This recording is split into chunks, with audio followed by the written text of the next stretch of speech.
Hello friends, welcome all of you once again. In last few videos, we saw different points in rotational dynamics. So in today's lecture, we see some other interesting and most important points in this topic. So let's start today's lecture. In last lecture, we have studied the point that is moment of inertia of a ring and moment of inertia of uniform disk.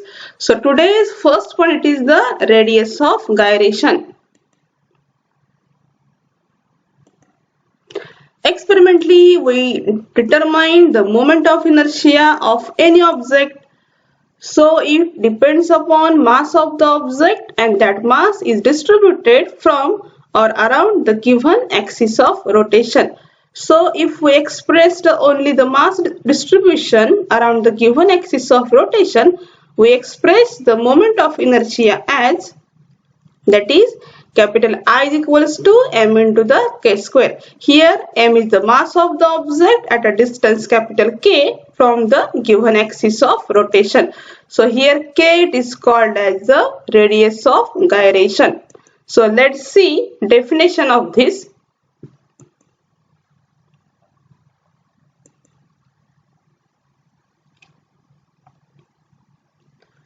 Radius of gyration of a body about an axis of rotation is defined as radial distance to a point which would have moment of inertia the same as the body's actual distribution of mass if the total mass of the body were concentrated.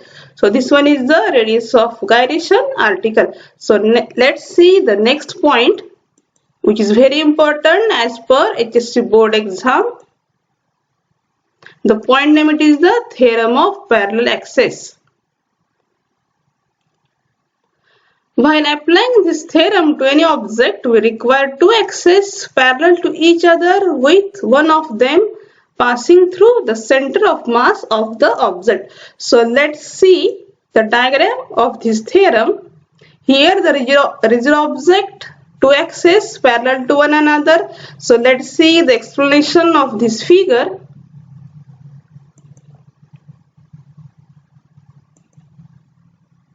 First one, it is the, see in the figure carefully, axis MOP is any axis passing through the point O. And second axis, it is the axis ACB is passing through center of mass C of the object parallel to the axis MOP. Remember the axis MOP and axis ACB, these are axis parallel to one another at a distance h from it. So we have to get that is h is equals to distance OC. In the diagram, consider a mass element dm which is located at point capital T. The perpendicular OC from the point D, it is named as the D into the capital N. So we have to calculate some formulas. First, it is the moment of inertia of the object. As we know that the formula for the moment of inertia, that is I is equals to r square into the dm. So for the first axis, that is about the axis ACB, here the distance it is the DC. So about the axis ACB, we have to get the values of moment of inertia, that is IC is equals to integration of DC square into the dm. So for the second axis is MOP. So here distance it is the DO. Similarly, about the axis MOP, we have to get the values of moment of inertia, that is IO is equals to integration of DO square into the dm. Let's see the figure. Here the triangle it is the DNO, which is the right angle triangle. In this triangle there is small triangle, that is DNC, which is also right angle triangle. So we know that by applying the Pythagoras theorem, we have to get the value, that is DO square means hypotenuse square plus first side square plus second side square. So putting the values, or we have to calculate the moment of inertia, that is IO is equals to hypotenuse square means DO square integration of DO square into DM, which equals to first side square plus second side square. That means integration of DN square plus NO square into the DM. Simplifying this equation, we have to get, see in the diagram carefully, NO consists of two parts, that is NO means NC plus CO. So putting this value in the equation, we have to get, that is IO is equals to integration of DN square plus into the bracket OC plus CN bracket square into the DM. So here we have to apply simple mathematics, that is A plus B bracket square, which is equals to, we have already know that A square plus twice AB plus B square. So again simplifying this equation, we get that is integration of first term as it is, that is DN square plus A square means OC square plus twice AB means 2 times OC into the CN plus B square means CN square into the DM. So interchanging the terms and simplifying, we have to get the equation, that is integration of DN square plus CN square plus twice OC into the CN plus OC square into the DM. Again simplifying this equation, see the figure, as we know that OC is equals to simply the small h, and here saw the triangle, that is DNC, which is also the right angle triangle. So here we apply Pythagoras theorem, that is DC square, which is equals to DN square plus NC square. So putting this value in the equation, we have to get IO is equals to integration of DC square plus twice CN, OC means H. So putting the value in the equation, we have to get 2 times CN into H plus H square into the DM. So taking integration of the subterms, we have to get, that is integration of DC square into DM. So outside taking the constant term, we have to get twice H integration of NC into DM plus H square into the integration of DM. So we have to know that integration of DC square into DM, which is equals to simply IC, and integration of DM, which is equals to capital M. As we know that NC, it is the distance of a point from the center of mass, that is integration of NC into DM, which is equals to simply 0. So we have to get the final formula, that is IO is equals to IC plus M into the H square. This is the theorem of the parallel axis. So from this formula,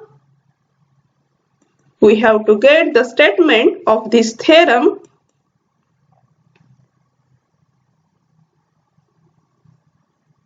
Statement of this theorem, it is from the formula, that is moment of inertia of an object about any axis is the sum of its moment of inertia about an axis parallel to the given axis and passing through center of mass and product of mass of the object and square of the distance between the two axes. So it is very important statement as per the HSC board exam. So friends, here we see the parallel axis theorem. Next, see the perpendicular axis theorem.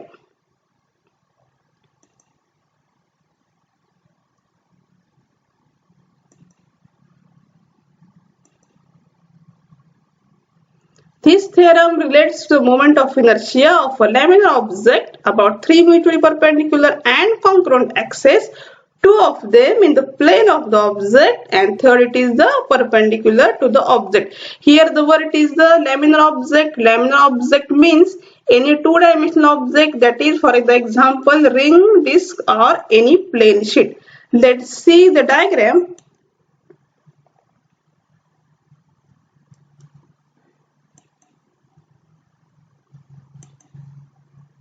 So we have to calculate. Here first we consider the explanation of this figure, that is a rigid laminar object able to rotate about the 3 mutually perpendicular axes, that is first axis is the x-axis, second it is the y-axis, and third it is the z-axis. Axis x, see in the figure carefully, axis x and axis y are in the plane of the object, and z-axis, it is perpendicular to it, and all are concurrent at point O. So let's see in the figure, PM, which is equals to simply small y, which is perpendicular on the x-axis, Pn, which is equals to simply small x, which is perpendicular to the y-axis.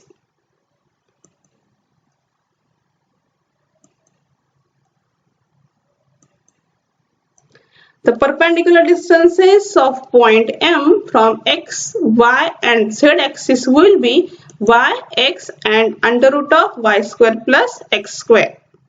So if Ix, Iy and Iz are the respective moment of inertia of the body about x, y and z axis, we have to calculate the separate moment of inertia, that is along the x-axis, along the y-axis and along the z-axis. So let's calculate.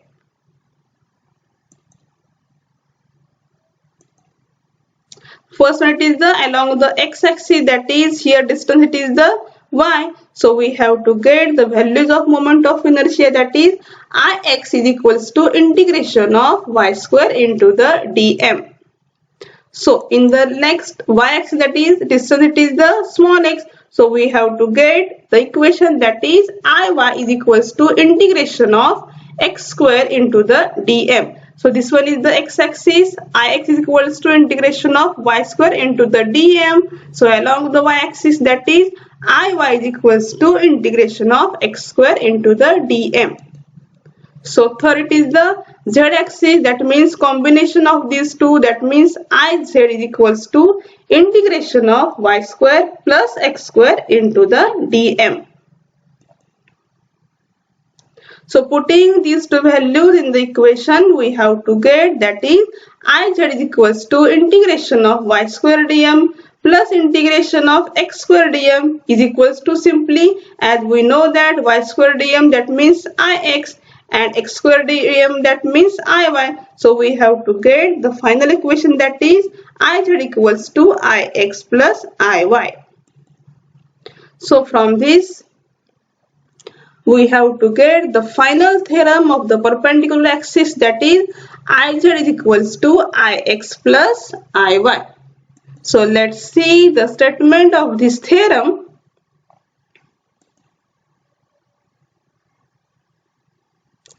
Moment of inertia Iz of a laminar object about an axis z perpendicular to its plane is the sum of its moment of inertia about two mutually perpendicular axes, that is x and y, in its plane and all the three axes being concurrent. So friends, here we see in brief perpendicular axis theorem and parallel axis theorem. Remember, as per the board exam, these two axis theorem are very much important. So today friends, we will stop here. In the next video, we see some other interesting points.